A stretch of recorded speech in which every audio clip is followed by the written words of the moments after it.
बहुत बड़ी सभा लगी थी, 50,000 आदमी बैठा है, कम से कम 10 करोड़ रुपए आयोजन में खर्च हुआ है, और एक अत्यंत किसी महापुरुष को मंच के ऊपर बिठाया गया है भागवत जी की कथा कहने के लिए। और जब उन्होंने बोलना शुरू किया है तो भागवत जी का एक श्लोक भी शुद्ध बोलना नहीं आवे। भागवत जी का पहला श्लोक है, मंच से बोले कृष्णाय वासुदेवाय प्रणत क्लेशनाशाय।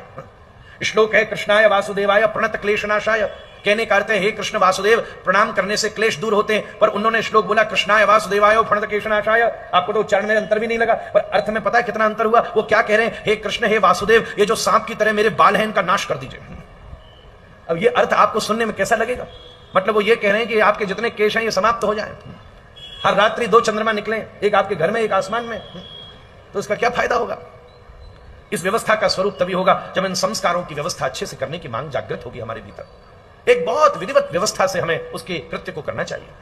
शास्त्रीय विधान यह कहता है कि एक विवाह में होने वाले प्रत्येक व्यय का कम से कम दशमांश उसके आने वाले विद्वान पुरोहित को सेवा के रूप में हमें समर्पित करना चाहिए। उसके आशीर्वाद और प्रसन्नता से ही तो सदगृहस्थ में हमारा प्रवेश हुआ है। कैसी सुंदर बात है। नंद बाबा भी श्री श्याम सुंदर कहनी सभी संस्कारों की पूर्ति कर रहे हैं।